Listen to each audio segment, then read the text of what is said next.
Hello, everybody. This is Gerald Salenti, and it's Wednesday, August 7th, 2024. And once again, on these Wednesdays, we are privileged to have with us a man of men, a person of life, liberty, and the pursuit of happiness, who not only says, but he does what he can to live to the highest spirit of bringing the freedom of humanity back to us as it's being stolen every day by a crime syndicate called the government. And Judge, thanks for being here and to illustrate the criminality of the government in charge. You have an article that's coming out tomorrow that everybody really should read. And it's about this person, Khalid Sheikh Mohammed, or Sheikh Mohammed, and the problem of torture. In the months following the attacks of 9/11, the government laid blame for the orchestrating them on Osama bin Laden. Then, after it murdered bin Laden, the government decided that the true mastermind was this guy, Mohammed.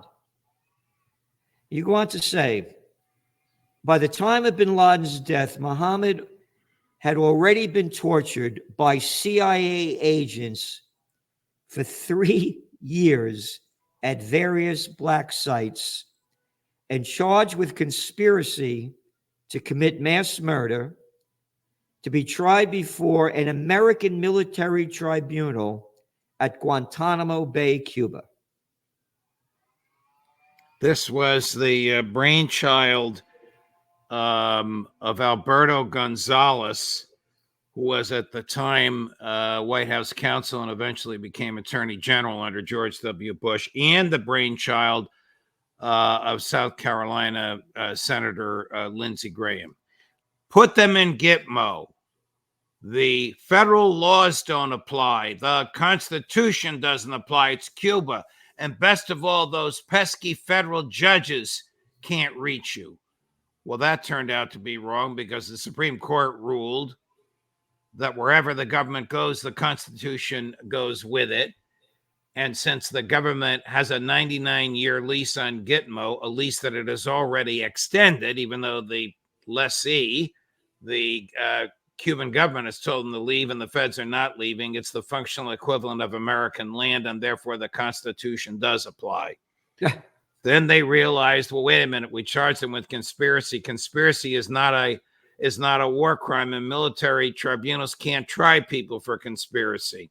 So retroactively, they changed the whole thing. Another Lindsey Graham concoction to say, well, it's a military tribunal, but it can now try civilian crimes and it will follow the federal rules of criminal procedure.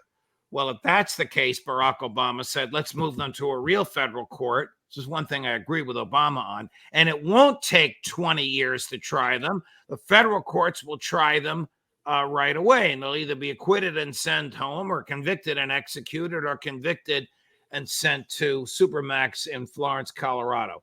Whereupon, again, Lindsey Graham came through. He's the real culprit in much of this, Gerald, and offered legislation which Congress passed that prohibited moving anybody outside of Guantanamo Bay for any reason. So they can't be moved out of Guantanamo Bay to be tried. They can't be moved out of Guantanamo Bay to go to jail. They can't be moved out of Guantanamo Bay to be executed. There's no execution facilities there. They can't be moved out of Guantanamo Bay for any reason. Whereupon the case went back to the military tribunals, and it has been there since 2006. They're on their fourth team of prosecutors, their second team of defense lawyers, and their fourth judge. None of this would have been the case if Bush hadn't done what Graham and Gonzales and the other more bent on revenge than justice had told them to do, if they had simply let them be tried in federal court in Manhattan where their crimes were committed. So why do I raise this now? I raise this now because the government, not the defendants, the government initiated plea bargaining. Why? Because the government does not want a trial at which the CIA's torture and the CIA's disruption of other government and the CIA's rampant, unbridled violence will be laid out for everybody to see. They enter into a guilty plea. You can't leave Guantanamo, so you're going to spend the rest of your life here. I've been to Guantanamo. It's a lot nicer than Florence, Colorado, which is where El Chapo is, and people of that ilk. The government accepts the guilty plea. The defendants accept the guilty plea. The court accepts the guilty plea. And then the government changes its mind. Now the government's trying to get out of the guilty plea because it looks bad for Biden and Harris that they entered a guilty plea without the death penalty in the middle of an election campaign. That's where we are today. What sick crap. This is what happens when politicians bent on vengeance, again, Lindsey Graham, tamper with the judicial system. It's very, very unjust. It's unjust for the public. It's unjust for the victims. It's unjust for the defendants. Now the judge has to decide whether or not to accept the Defense Department's change of mind. And so I have one more statistic to tell you about, which will blow your mind. If the judge rules that they can withdraw the guilty plea and the trial's going to go on, the judge is sitting on a motion to dismiss based upon torture. Now, he's a new judge in the case. In order to rule on this motion, he has to read it. Do you know how long the motion is? 40,000 pages. Oh, come on. You can't make this stuff up. This is what George W. Bush and Lindsey Graham have brought us. And they call this a country of democracy. You torture people. Yeah. If you're tortured, how many years did they torture this guy? 3 years they tortured him. Yeah. Oh, of course he's going to say anything he wants after being tortured. Yeah, say what the hell you want. Stop. Oh, by the way, you see how the Israelis are torturing the prisoners? Sticking metal things up their anus. And yeah. How about that, huh? Oh, that's okay. Why, you anti-Semite, Salenti? How dare you say that? They put the prisoner's iPhone up there, and then they couldn't get it out. And when they brought the prisoner to a hospital, the doctors, of course, were scandalized and immediately reported it. And then they anesthetized the prisoner. They got the iPhone out of there. This is disgusting. And then these 9 thugs who had also sexually raped him before they put the mobile device in there were arrested and charged with a war crime. And then mobs stormed the jail. Yeah. And the mobs are repelled. They moved them to another jail. Another mob stormed that jail. This time the mob let them go, and Netanyahu's government let them go home. And the Knesset is now debating a formal immunization of them and giving them permission to shoot and kill Palestinian prisoners with a bullet in the head because there's a shortage of beds in their jails. Now, a bed in their jail is not a bed like you and I and the people watching us now sleep on. It's just wire mesh without a box spring. The prisoner is stripped naked and spread-eagled and chained to the bed with a blindfold and a diaper, and is fed through a straw when they decide to feed him. That's the bed they're talking about. And that's what Netanyahu is getting away with, funded by the American taxpayer. Yep. And of course, Netanyahu is so loved by Congress that display that we were just here, bringing that criminal, a war criminal, in front of everybody's eyes. But boy, does Congress like them. Hey, Judge? Well, they gave him 58 standing ovations in a speech that was a little bit over an hour. So it was 1 ovation a minute. But the longest standing ovation, which was over a minute.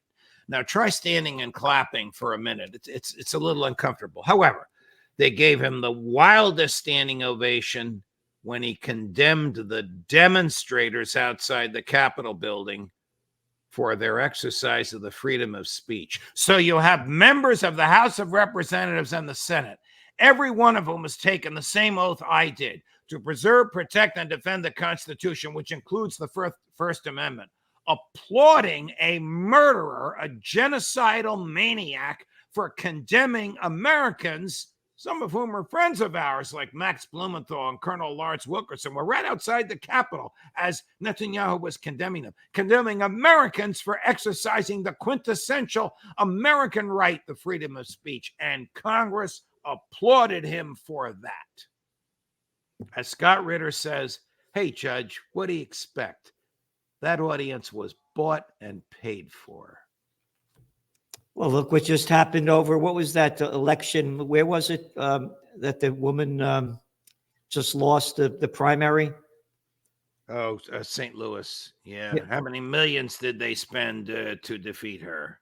I think it was 8 or 11 million. Yeah, they had one up here in New York where they spent 13 million. Yeah. These are numbers that are unheard of in Democratic or Republican primaries. And all of this money was the Jewish donor class that wanted to get rid of 2 African-American members of Congress who were critical of Netanyahu. Yeah.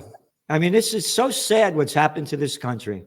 And again, we're having a rally, everyone. Judge Napolitano will be here, Scott Ritter, Max Blumenthal, his wife, Anya Parampil, and others. And we have to unite for peace. And we're fighting against these people that are stealing our heart and soul from us by, imagine applauding, bringing that little arrogant clown boy over here, a murderer, Netanyahu, and applauding him, and then condemning those who want peace. And this is what, by the way, if you go, before I went on the air, I went to all the mainstream sites. Not one word from The Guardian to BBC to ABC to CNN, all over, not a word about what's going on in Israel or what's going on in Gaza, what Israel is doing to them. Not a word. Hey, but how about those Olympics, Judge? Wow. That's the news. And so we're doing everything we can. And what you're talking about, by the way, going back to this article, you talked about, Guantanamo, and you have over here that it's costing we, the plantation workers of Slavelandia,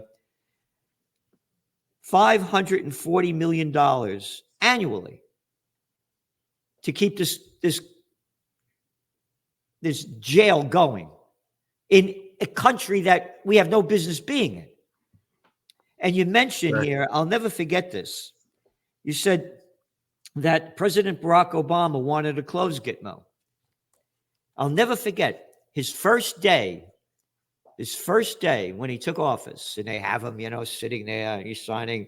The first thing I'm going to do is I'm going to close Guantanamo. You know what that was? Warning, bullshit alert. Yep. I called him the Nobel Peace of Crap Prize winner. He lied his way into office as a peace candidate. As soon as he got in, remember the troop surge in Afghanistan? Wasn't that wonderful? Yes. Yeah, I want that guy Gaddafi out of there. I want that guy Assad out of there. Yes. 500. Didn't he actually boast I'm very good at killing? He is, of course, the only American president that we know of who has used drones to target and kill Americans. Now, they weren't in the U.S., but they were Americans who weren't even indicted or charged with any criminal activity, and he just vaporized them. Yeah. These are the people, this is what they're doing.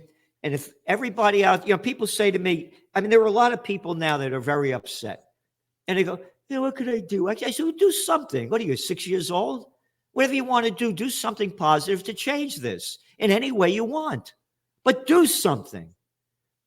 And again, there are more people that are disgusted with this, and we have to get 1 million people up here. And that's what Scott Ritter wants, and that's what I want, because we have to make the news on this. You're telling me I got to come up the night before because Ritter's going to make sure that the highways are jammed. That's right. Why would the government agree to such a plea bargain? You're talking about this guy that they brought up to charges for the person it claims are the monsters who murdered 3,000 Americans on 9/11 and triggered all the horrors that followed those murders. What does the government fear? You right. What does it always fear? The truth. It fears the truth. And what is the truth? The truth is the secret army that the president has called the CIA, the murders it has committed, the coups that it has caused, the torture that it has visited upon people.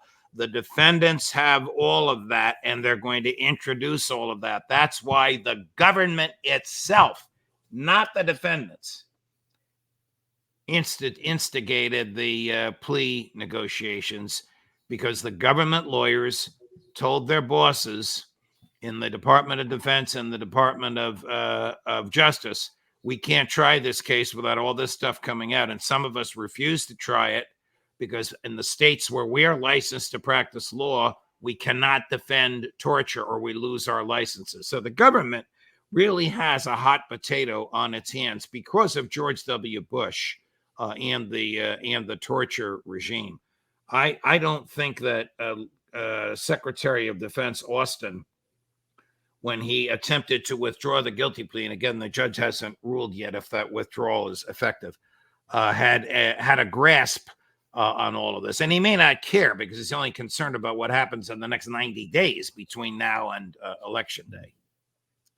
And you go on to write here, the government knows that much of its behavior, from the CIA orchestrated overthrow of the popularly elected prime minister of Iran in the early 1950s, that was Mossadegh, to the untruthful excuses for toppling Saddam Hussein, will show American foreign policy at its imperialistic and violent worst. I want to mention about Iran in 1950. It was 1953, and the coup was brought by Kermit Roosevelt. That was what, Theodore Roosevelt's grandson, great-grandson? Right. And right. Churchill. Judge, the data of that, the facts, were not released. Remember, this is 1953, until 2017.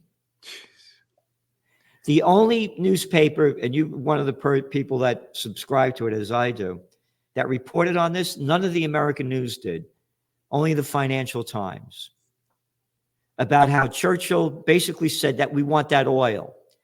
And that's all it was about, because Mossadegh had the nerve to say, no, that oil in Iran does not belong to Anglo-Iranian Oil, better known today as BP, or Standard Oil, better known today as ExxonMobil. That oil belongs to the Iranian people. No, it doesn't. We're taking it. And people have no idea of the overthrow of Mossadegh, putting in the Shah that they pulled out of southern France, and bringing in the Savak, the secret police that made the SS look good. Yes, you're 100% correct. I honestly think that Kermit Roosevelt and the others presented this to the brand new president of the United States as a fait accompli and said, you can't stop it now. I don't even know if Eisenhower realized what was happening. But this was the first of many. This is the beginning of the CIA's violent interference. Remember, it's only 5 years old at this point. It was started in 1947. According to Truman, it was started as just an intelligence agency. Truman, as you know, in 1963, blasts what the CIA has become, and said if he had known this, he never would have signed the legislation. I'm not defending Harry Truman. I'm just pointing out historically how power corrupts, and absolute power corrupts absolutely. And these people have absolute power. They are not transparent, and they're only answerable to the president himself. This is my book, Trend Tracking, that I wrote back in 1989. And it's about how I became, far better than Megatrends, Time magazine. It's how I became a trend forecaster. And the fall of the Shah. Wow. I was the chief government affairs specialist for the chemical industry back then, and I was living in Chicago and DC. And as all this was going on, they taught us how to hate Iran. Yes, they did. And that's when I became a political atheist. I realized what a crime syndicate the politicians were. And by the way, I believed all the crap for a lot of years. I just started learning to think for myself truly back then, because I knew about the overthrow and how they taught us to hate the Iranian people that were overthrowing the Shah. And all the Iranians were saying to the Americans, get out of here. We had enough of you. Close down your embassy. Get out. No, we're not going to close it down. We're going to stay. Jimmy Carter and his wife, Rosalind, spent New Year's Eve, I write about this, with the Shah and his wife. And he came back and he said the Shah was the island of stability in the Middle East. He also said he would rather have spent his time with the Shah than anywhere else in the world. In the Bronx, we used to say bullshit has its own sound. I knew this thing was going to go down.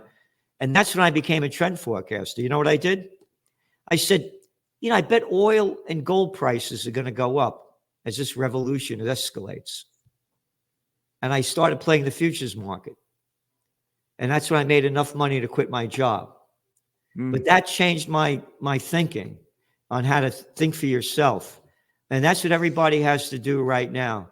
The mainstream media is just, oh, by the way, one of the articles just came out yesterday. Axios just fired more people, one after another.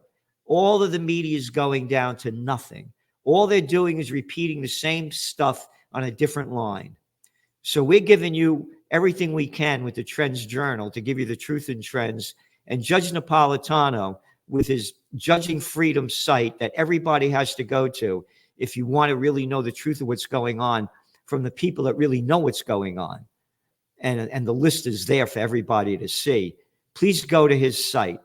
And we're at very critical times now.